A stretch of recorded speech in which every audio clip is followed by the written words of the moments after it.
Alright, guys. Before we start with our first class, do any of you have any questions?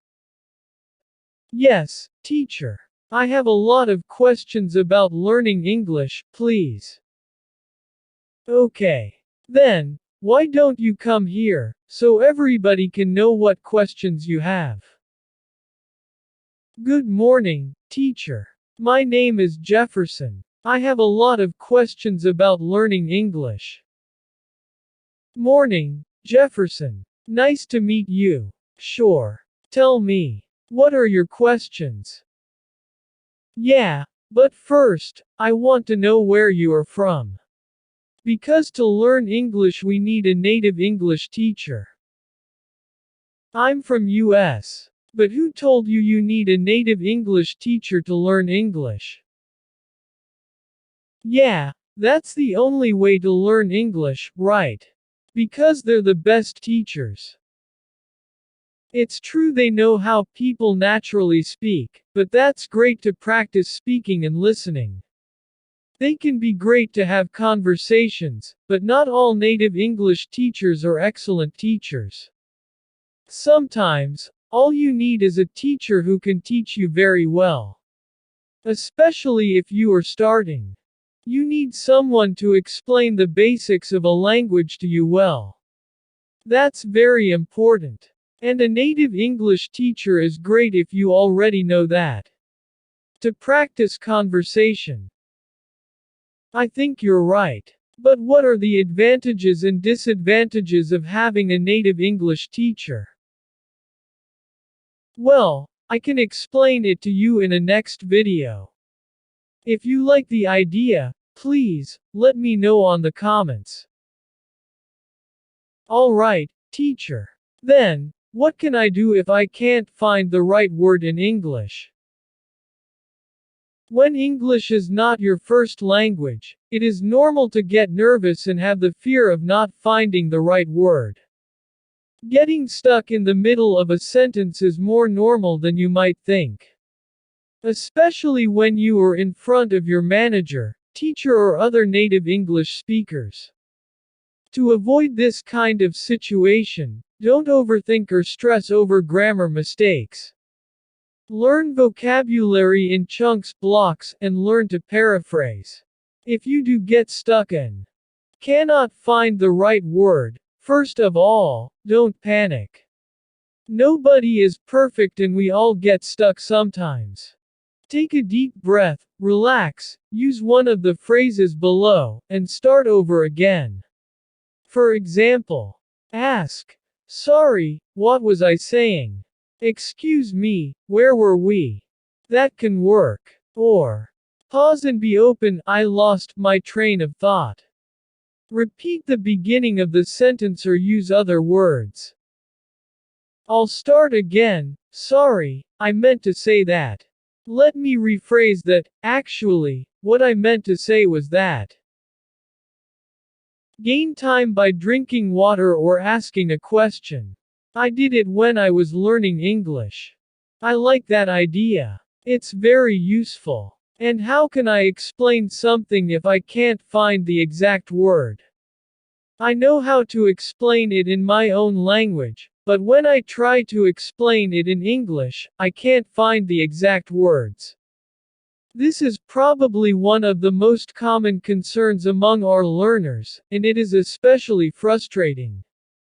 When you have a vast knowledge of a topic in one language, but then you are not able to express it so clearly in English. What can you do?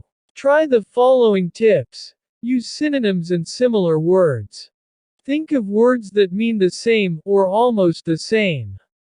For example, woman, girl, kid, child.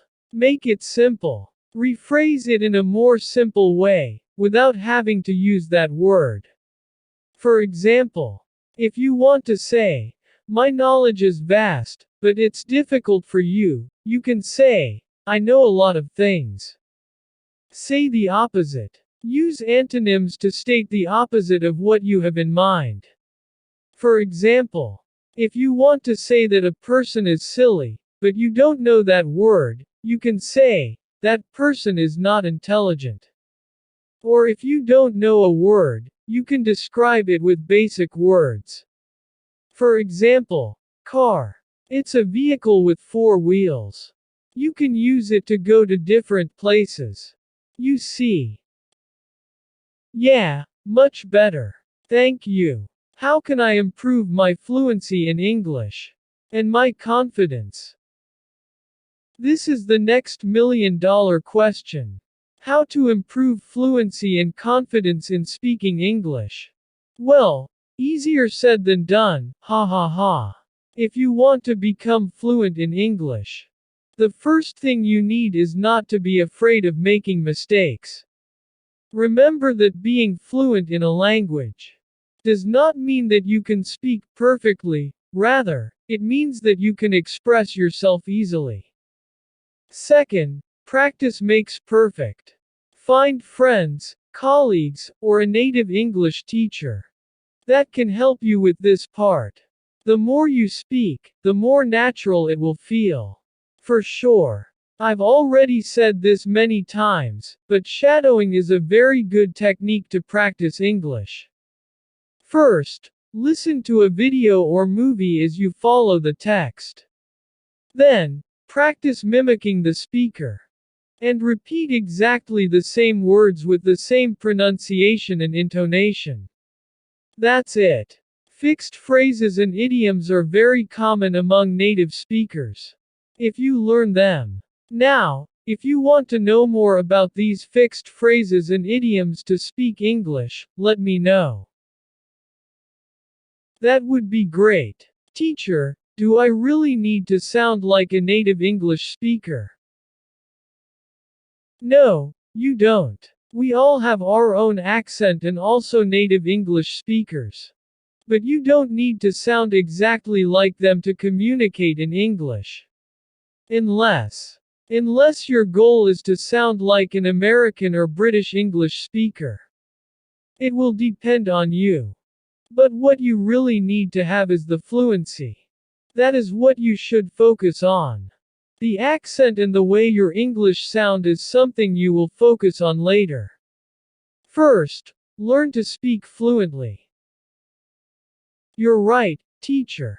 But if I want to sound British, for example, how can I do that? You can improve your accent by mimicking your favorite actor or actress. Shadowing, as I told you before. I would like to help you more with your questions, but it's very late.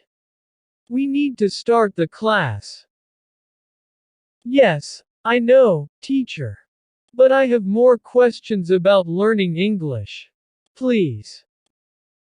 Don't worry. I can make another video about this topic.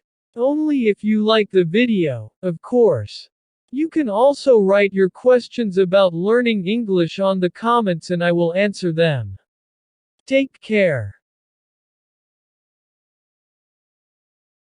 Listeners, I hope you like this conversation. If you cool and improve your English a little more, please subscribe to the channel and share this video with friends. And if you want to support this channel, you can join us or click on the overthink button. Thanks.